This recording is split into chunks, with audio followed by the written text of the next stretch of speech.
उसको भगाया। नहीं नहीं उससे नहीं आगे चलेगा फाइनेंस हो जाएगी फोटो तो कोई मार दिया बड़ी फोटो दे रही करेगा।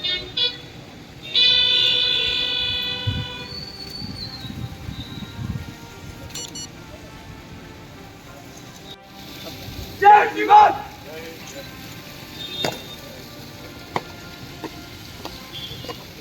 आराम से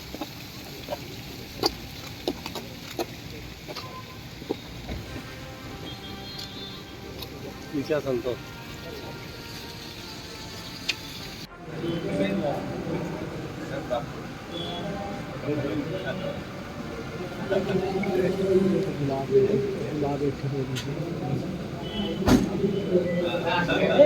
अरे आप जाइए।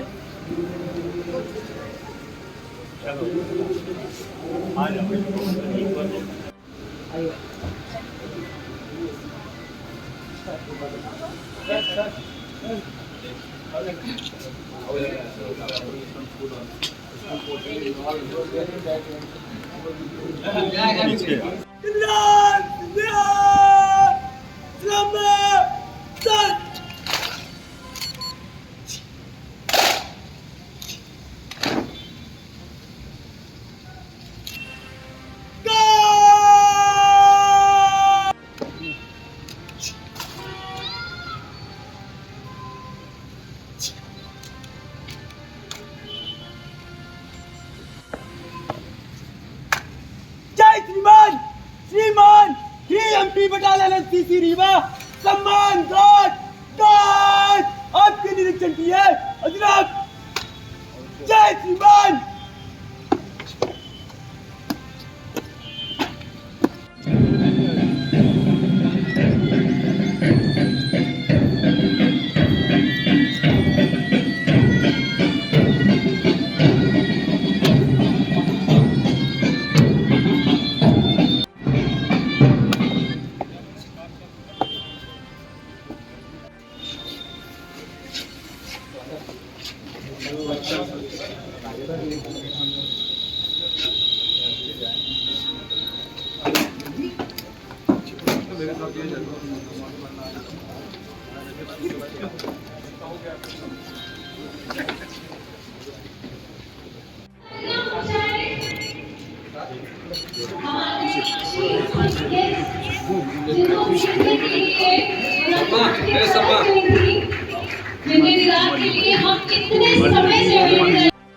जितने लोग मंच में हैं वो भी उनके आदर में अगर खड़े हो जाए, से निवेदन करूंगी कि आपके पास जहां जहां जो भी स्थान प्राप्त हो रहा है प्लीज अपनी जगह किए, प्लीज अपने अपने स्थानों को ग्रहण करें और सर के दीदार आपको जल्दी ही मिलने वाले हैं। एक बार और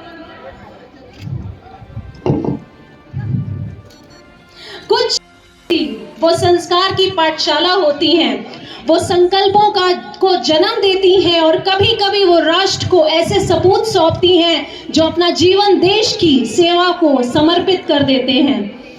Organizing team and young energy of Bharat, our dear students. Today is not just the closing ceremony of the tournament, but today is the celebration. Closing ceremony of the West Zone Inter-University Women Football.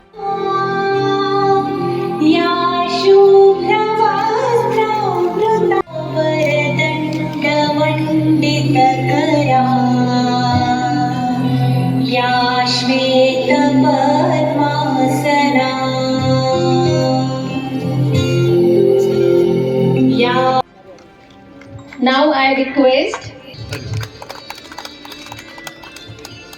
Thank you so much, sir. Vice Chancellor, sir, of this Awadhesh Pratap Singh विश्वविद्यालय। मुझे तालियों में बहुत कमी नजर आ रही है, जोरदार तालियां। It's a beautiful momento. मैं जरूर चाहूंगी कि आप कल के न्यूज़पेपर में जरूर खूबसूरत मोमेंटो को देख पाएंगे। मैं ऑनरेबल जस्टिस विवेक कुमार सिंह जी और प्रोफेसर कुरारिया जी का धन्यवाद करना चाहूँगा कि आपने अपने शब्दों के माध्यम से मेरा इतना बड़ा आदर किया यहाँ पर। तो दूसरी बात है कि रीवा आना मेरे लिए स्वाभाविक है। इसमें जब भी मुझे कभी आने का मौका मिलता है या आमंत्रण मिलता है तो मैं उसको कभी ना नहीं करता हूँ। डेट्स इधर उधर हो सकती है लेकिन मैं कभी उस चीज़ को कभी ना नहीं करता हूँ, क्योंकि 1970 और 80 के दशकों में हम लोग ने यहाँ से अपनी जर्नी शुरू की थी। तो हमें पता है कि रीवा, उस समय का रीवा और आज का रीवा कहाँ से कहाँ पहुँच गया है, कितनी प्रगति हुई है। तो मैं चाहता हूँ कि हम लोग की जो एक्सपीरियंस रही है इन दशकों में, पिछले 4 दशकों में, वो आप सब जो नई पीढ़ी के लोग हैं उनके साथ व्याख्या किया जाए, साझा किया जाए। उनका है 2047 तक आप भारत को कहाँ से कहाँ तक ले आ सकते हैं। तो इसमें मुझे लगता है कि हमारा जो भी एक्सपीरियंस है हम सभी का, जिन्होंने कुछ थोड़ी बहुत अर्जित की है अपनी लाइफ में, उसको जो यहाँ की नई पीढ़ी है और आपके द्वारा बहुत सारे और लोग जो रीवा में नहीं रहते हैं उनके साथ भी आप लोग आई एम श्योर शेयर करेंगे कि किस तरह से, कहाँ से हमारा क्षेत्र यहाँ तक पहुँचा है। और प्रताप सिंह यूनिवर्सिटी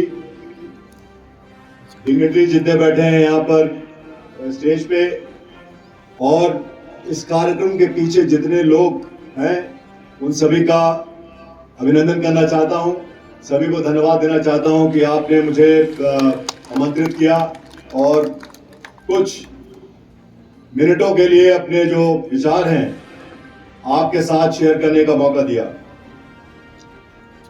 यहाँ पर आकर जैसा कि मैंने बोला, बहुत ही मुझे खुशी और गर्व का आह्वान हो रहा है कई कारणों की वजह से।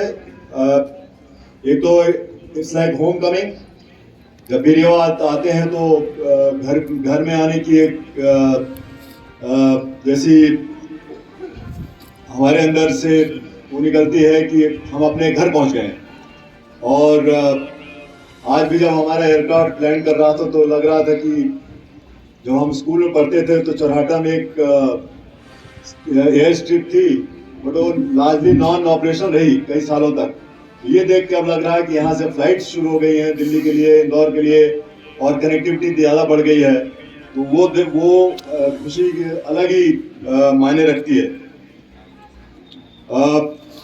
मैं honourable vice chancellor professor Rajendra Kumar Kuraria ji का हृदय से धन्यवाद करता हूँ, जिन्होंने मुझे यहाँ पे आमंत्रित किया लिखकर, और जिसके कारण मैं यहाँ पर आपके सामने खड़ा हूँ। आपको पता है मैं सैनिक स्कूल रीवा का ही एलुमनाई हूँ और ये क्षेत्र मेरे दिल के बहुत करीब है। तो freedom fighter captain Avdhesh Pratap Singh ji के नाम से जुड़ी जो आपकी ये यूनिवर्सिटी है, आपको भी पता होगा और सबको पता है कि इस क्षेत्र में एजुकेशन की संस्थाओं में ये एक उम्दा यूनिवर्सिटी है। 1968 में इस यूनिवर्सिटी की शुरुआत हुई थी और पिछले 5-6 दशकों में एकेडमिक एक्सीलेंस तक सीमित नहीं है, बल्कि हमेशा स्टूडेंट्स के ओवरऑल होलिस्टिक डेवलपमेंट में बिलीव करती है। तो एजुकेशन, स्पोर्ट्स जैसे आज हो रहे हैं, और पर्सनैलिटी डेवलपमेंट, इन तीनों के बीचों में बराबर संतुलन बनाकर जो आपका करिकुलम है वो बहुत ही अच्छा है और इसको आप मेंटेन करके रखिएगा। क्योंकि मेरा मानना है कि डिग्री, एजुकेशन इम्पॉर्टेंट है, लेकिन उससे ज़्यादा इम्पॉर्टेंट है स्किल डेवलपमेंट। स्किलफुल कितना होना है, और जैसे जैसे टेक्नोलॉजी आएगी हमारे समाज में, हमारे बीच, जो डिग्रीज हैं उनका शायद मेरे ख्याल से मान कम होता जाएगा, और आप कितने स्किलफुल हैं, आप कितने प्रॉब्लम सॉल्वर हैं, वो ज़्यादा मायने रखेंगे आगे दिनों में। तो ये मैं बच्चों को बता रहा हूँ, और जैसे आप खेल रहे हैं अभी यहाँ पे आके, बट मुझे पता है कि के फाइनल में आकर मुझे बहुत खुशी की अनुभूति हो रही है। मुझे पता है कि दोनों टीमें बहुत कथक परिश्रम और अच्छा खेल करके यहाँ पर पहुंची हैं और जब खेल की अंतिम विसिल बजेगी तो विनर एक ही होगा। लेकिन जैसा कि हमारे ऑनरेबल प्राइम मिनिस्टर ने बोला है कि खेल में केवल दो ही तरह के लोग होते हैं, एक विनर और दूसरा लर्नर। तो जो भी अगर आप सेकंड भी आ गए तो आप हारे नहीं हैं। आप जो आज की आपकी जो एक्सपीरियंस रहेगी उससे आप बहुत आपको सीख मिलेगी। लोग कहते हैं कि हार में ज्यादा सीख मिलती है विन से। इसका मतलब ये नहीं कि जो विनिंग टीम है आप बुरा मान जाएं। आप हर चीज को आप जीतने के लिए खेलते हैं और खेलना भी चाहिए। उससे क्या होता है कि जो मुकाबला होता है वो बहुत अच्छा होता है। दोनों टीमें जीतने के लिए खेल रही हैं, लेकिन जो टीम हारेगी अगर आज, तो उसमें भी आप लर्निंग के माध्यम से देखिए कि आपने क्या सीखा इस पूरी यात्रा के दौरान। इतने मैचेस आपने खेले और फिर फाइनल खेला, यही आई थिंक आपकी जीत है। और मैं आप सबको, जितनी टीमें आई थी उन सबको, शायद आधी टीमें यहाँ पर उपस्थित भी नहीं होंगी, उनको बहुत ही शुभकामनाएं देता हूँ और